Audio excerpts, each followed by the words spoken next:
আসসালামু আলাইকুম। প্রিয় দর্শক, স্বাগত জানাচ্ছি বিডি চ্যানেল 4 রাতের সংবাদে। পুরো সংবাদ জুড়ে আপনাদের সাথে আছি আমি মাহফুজা পলক। শুরুতে জানিয়ে দিচ্ছি আলমগীর হোসেন সিটি সংবাদ শিরোনাম।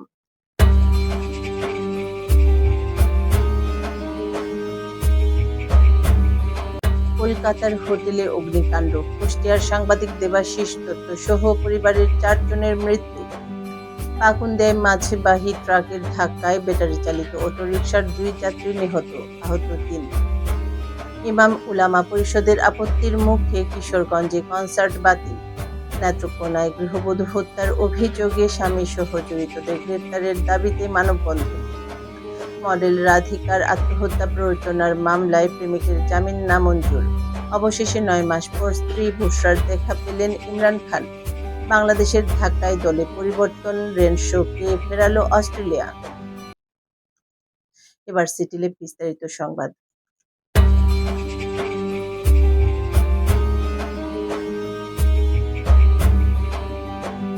কলকাতার নিউ মার্কেট এলাকায় ফ্রি স্কুল স্ট্রিটের শিখা ইন আবাসিক হোটেলে অগ্নিদগ্ধ হয়ে মারা যাওয়া ৯ জনের মধ্যে কুষ্টিয়ার সাংবাদিক দেবাশিস দত্ত সহ পরিবারের ৪ জনের মারা যাওয়ার খবর পাওয়া গেছে। বুধবার রাত ২টার দিকে বহুতল ওই হোটেলটিতে আগুন লাগে এবং হতাহতের ঘটনা ঘটে।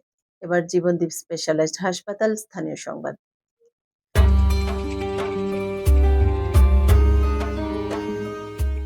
কিশোরগঞ্জের পাকুন্দেয় মাছবাহী ট্রাকের ধাক্কায় ব্যাটারি চালিত অটোরিকশার ২ যাত্রী নিহত হয়েছেন। নিহতরা সম্পর্কে স্বামী-স্ত্রী। এ ঘটনায় তাদের মেয়েসহ আরও ৩ জন আহত হয়েছেন। আহতদের মধ্যে নিহত দম্পতির মেয়ে মার্জিয়া খাতুনের অবস্থা আশঙ্কাজনক বলে জানা গেছে। আজ বিকেলে উপজেলার বাহরান খান পাড়া এলাকায় কিশোরগঞ্জ-ঢাকা আঞ্চলিক মহাসড়কে এ দুর্ঘটনা ঘটে। কিশোরগঞ্জের জেলা শহরের পুরাতন স্টেডিয়ামে অনুষ্ঠিতব্য একটি কনসার্ট স্থানীয় ইমাম উলামা পরিষদের আপত্তির মুখে বাতিল করেছে জেলা প্রশাসন। আজ রাতে অনুষ্ঠিত হওয়ার কথা ছিল এই কনসার্টটি। এতে এসেজ ব্যান্ড ও সঙ্গীত শিল্পী মাইনুল আহসান নোবেলের পরিবেশনার কথা ছিল। নেত্রকোনার মোহনগঞ্জে মুন্নি আক্তার নামের এক গৃহবধূকে হত্যার অভিযোগ তুলে স্বামীসহ জড়িতদের গ্রেফতার ও বিচারের দাবিতে মানববন্ধন করেছেন এলাকাবাসী।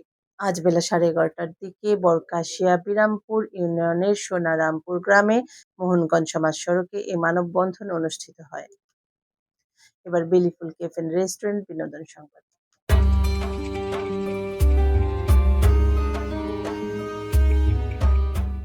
রাজধানীর বসুন্ধরা আবাসিক এলাকার নিজের বাসা থেকে মডেল ও অভিনেত্রী রাধিকা রাধের ঝুলন্ত লাশ উদ্ধারের ঘটনায় করা মামলায় তার প্রেমিক হাসিবুর রহমানের জামিনের আবেদন মঞ্জুর করেছে আদালত। আজ ঢাকার মেট্রোপলিটন ম্যাজিস্ট্রেট কামাল উদ্দিনের আদালতে হাসিবুরের পক্ষে তার আইনজীবী গোলাম কিবরিয়া ছোটন জামিন চেয়ে শুনানি করেন। এবার জীবনদীপ হেলথ সেন্টার আন্তর্জাতিক খবর।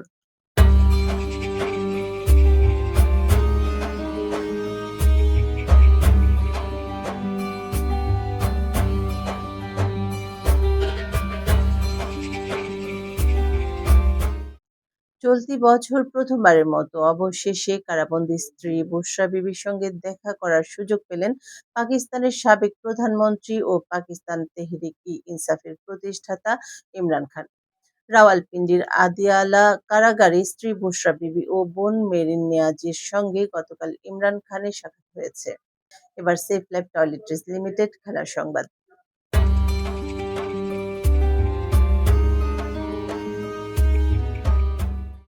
অস্ট্রেলিয়ার মাটিতে ঐতিহ্যবাহী ডারউইন টেস্ট জয়ের পর থেকে বিশ্ব ক্রিকেটের আলোচনার কেন্দ্রবিন্দুতে বাংলাদেশ। দীর্ঘ ৩০ বছর পর অস্ট্রেলিয়া সফরে গিয়ে এমন পারফরম্যান্সের পর থেকেই টাইগারদের প্রশংসায় পঞ্চমুখ দেশটির সাবেক ক্রিকেটাররা। ডেমিয়েন ফ্লেমিং, জেমস গিলেস্পি ও গ্লেন ম্যাকগ্রার ফাস্ট বোলিং কার্টেল পডকাস্ট শোতেও উঠে এসেছে বাংলাদেশের এই অভাবনীয় সাফল্য। দর্শক, সংবাদ শেষ করার আগে ম্যাপল ইন্টারন্যাশনাল স্কুল শিরোনামগুলো আরও একবার।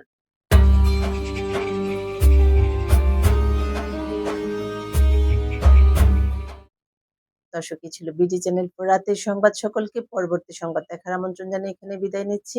আপনারা ভালো থাকুন, সুস্থ থাকুন। নিত্য নতুন খবর পেতে বিডি চ্যানেল 4 এর ফেসবুক পেজ ও ইউটিউব চ্যানেলের সঙ্গে থাকুন। শুভরাত্রি। আল্লাহ হাফেজ।